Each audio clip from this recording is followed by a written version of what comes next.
চাই, বলতে চাই, অন্ধকার দূর করতে চাই, শুধু হাতে দিলে হবে না প্রদীপ। দুর্নীতি শিকড় কাটি সরাবো না কোনোদিন কঠোর শাস্তির নামে পাখি। শক্তির মূল মাননীয় মডারেটর, ইতিহাস খুঁজে দেখুন। শুধু রয়েছে স্বচ্ছতা, প্রাতিষ্ঠানিক সংস্কার ও নৈতিক জাগরণের মধ্যে।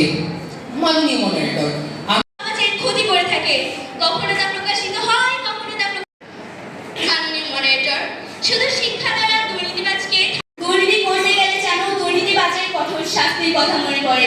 মাননীয় মডারেটর, এভাবে যদি আমরা আমার আরো একটি প্রশ্ন, আপনার সময় শেষ হয়ে আসছে।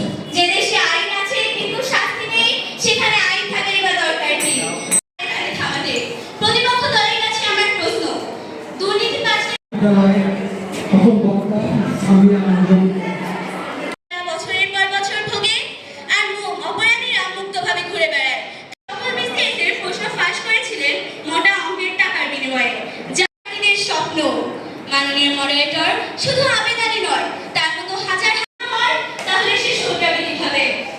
পিতামাতার উচিত তাদের সন্তানকে ন্যায়বোধ আর নৈতিকতার ভিড়। যেমন একটি গাছের মূল ধরে যদি পোকা ঢুকে ওপর থেকে যতই পানি দাও ফল আসবে না, তেমনি রাষ্ট্রের শেকড়ে যদি দুর্নীতির দংশন লাগে উন্নয়নের ফুল কখনোই ফুটবে না। উপস্থাপনা করেছ, এজন্য ধন্যবাদ। এবং যারা